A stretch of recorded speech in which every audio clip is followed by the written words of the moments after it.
trust that is involved as opposed to private interests, that there are probably higher standards that ought to apply to all levels of those of us who serve in government. Okay, let me follow up with that. The person at the top in a business, and I think it would probably apply to government as well, even if he or she didn't necessarily know what the people under him or her was up to, can be held accountable, actually personally accountable under Sarbanes-Oxley, for example. All right, that is Eric Holder giving testimony this morning. We're bringing you some live audio feed from Eric Holder's appearance on Capitol Hill. Sounds like he's doing his song and dance, shuck and jive routine. So I want to talk a little bit in this opening segment about what is going on with the media and their kind of response to what's happening with President Obama, some of the details about why this thing is as bad, maybe worse than anything that you maybe have thought of before. A couple of things before we dive into that. This is another example of just, at some point, people who are in leadership have got to develop some kind of spine. Here's another case of a jelly-like fold in the face, really not even of opposition. Here is a story out of Atlanta, Georgia, that the officials in the State Parks and Recreation Office, well, it's the Department of Natural Resources, they've ordered that Bibles be removed from guest rooms at state lodges and cabins all across the state. Why? Because a resident, as in one single solitary resident, expressed concerns. They didn't even complain. They just expressed concerns. One, we don't even know who this person is, completely anonymous, and the entire state of Georgia folds like a cheap tent in a stiff desert breeze. So once again, we have just got, at some point, ladies and gentlemen, this is the South. I mean, I thought people in the South were made of a little sterner stuff than that. We've got to have some people that say, fine, appreciate your concern. You don't want to read the Bible? Don't look at it. It's going to be in the nightstand. If you don't want to read the Bible, don't open the drawer. Leave it alone. That's what they always tell us. Just turn it off. Hey, if you don't like what's on TV, just turn it off. So let's, I think about time we kind of played by the rules that they have established. Now, another thing kind of on the cultural front, remember I've talked with you about this before, that studies now are indicating that the higher your salt intake, the better for your heart. I brought you that study some time ago. They monitored people with 4 different levels of salt intake. Now, I'm not saying going out and gorge yourself on salt. Don't misunderstand me. What I'm saying is we don't have to be just use common sense. If you like salt on your food, if it enhances the flavor, then put salt on your food. Don't deny yourself that pleasure because you've heard something out there about how it's bad for your heart. They did the study, and I don't have it in front of me, but I remember they studied heart patients, and they measured them based on their salt intake, and they discovered that the ones who fared the worst on terms of heart health and longevity were the ones that had the lowest salt intake, and the ones who had the highest were in the upper quartile of salt intake. They were the ones whose heart health was the best. Now, here is a report from the Institute of Medicine saying exactly the same thing. A surprising new report. Well, that's not surprising to those of us in this listening audience because we've talked about this months ago. So it's only surprising to people who don't listen to Focal Point and AFR Talk. But here it is. A surprising new report questions public health efforts to get Americans to sharply cut back on salt, saying it's not clear whether eating super low levels is worth the struggle. And it is. I mean, I like salt on my food. It enhances the flavor. But there's no good evidence that eating very low levels, below the 2,300 milligrams a day that the government recommends, I think that's about a teaspoon and a half or something like that, offers benefits, even though national guidelines urge that certain high-risk patients do just that. This is conclusion from the Institute of Medicine. And this is a prestigious group. They advise the government about health. And also they add that there are some hints that eating the lowest levels might actually harm certain people, those who are being aggressively treated for serious heart failure. That just matches the study that I talked about earlier. So it actually, low salt intake, it's supposed to be good for your heart. It actually could create problems for your heart health. I don't know if you saw this story out of Florida, but you know how a lot of places have these cameras at stoplights? It's just a big money-raising scam is all it is. It's just make money by photographing people who go through a red light. I got a friend of mine who works here. He was just completely teed off. He was in Memphis or someplace like that.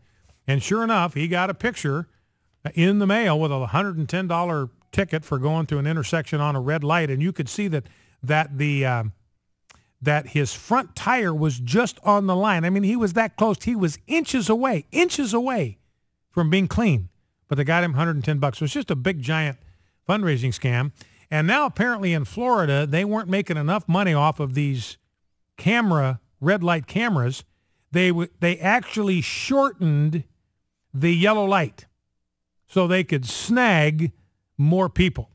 So that's Florida Department of Transportation. They actually dropped the yellow light intervals below federal recommendation, pulled in $100 million last year in Florida. Here's a story about Columbia University.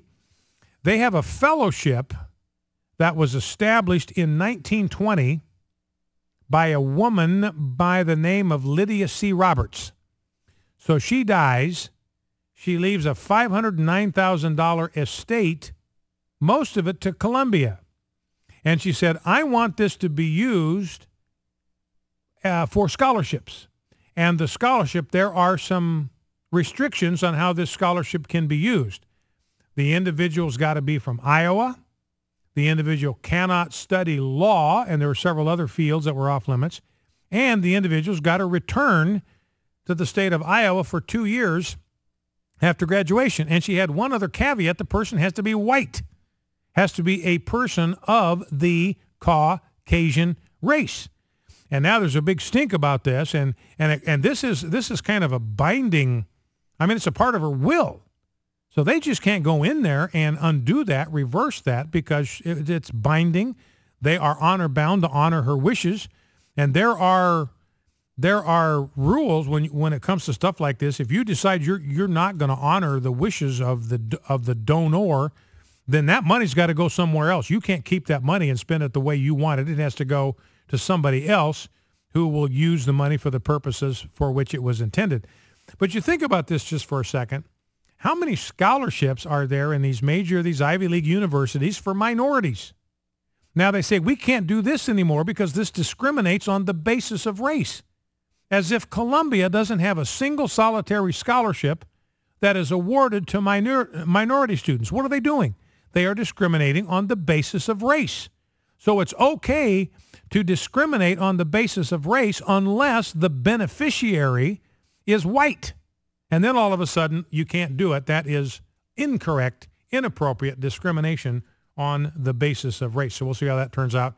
And then you remember the deal where the FAA, they were citing all these sequester cuts and said, we have to trim back. This is going to be terrible. You're going to have waiting lines of hours at airports, and we don't have a choice. The mean, nasty Republicans did this to you, so blame them. Don't blame us. Obama out there trying to make this sequester as miserable for the American people as he possibly could. So the directive came to the FAA. Look, we want you to stack planes up. We want congestion. We want passengers waiting for hours to get on a plane. We don't care if we don't have to do it.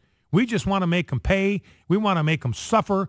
We want to blame it all on the wascally Republicans. And the justification, we got no money. Republicans took all our money away. Well, while all this was going on, here's a story from Newsmax reporting on a story in the Wall Street Journal.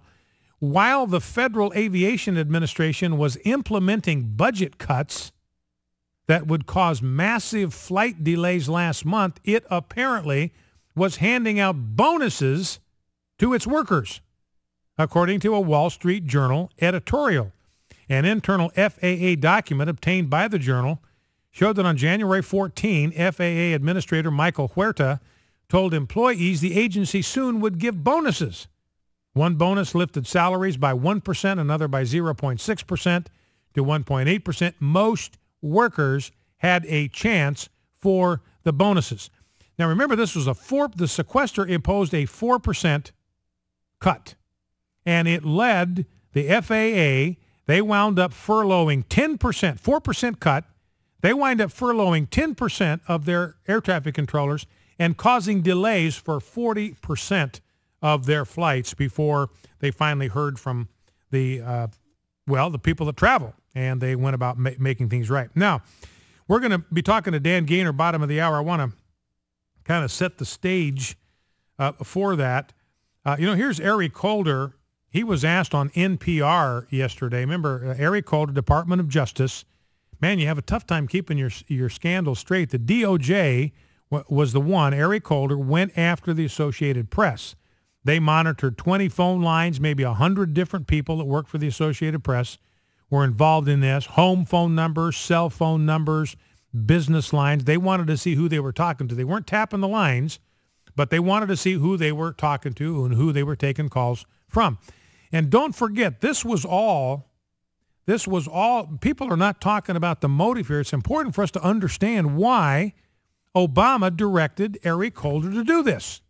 And it is because, for one simple reason, the AP story said, look, there was an al-Qaeda plot on the anniversary of bin Laden's death to take down an airliner that was heading to the United States. That was the story. Now, the Obama administration, remember, they had a lot invested in the narrative. We've taken out Osama bin Laden. I mean, you'd think Obama plugged him himself the way he talked about it. And we've broken the back of al-Qaeda. Al-Qaeda is on the run.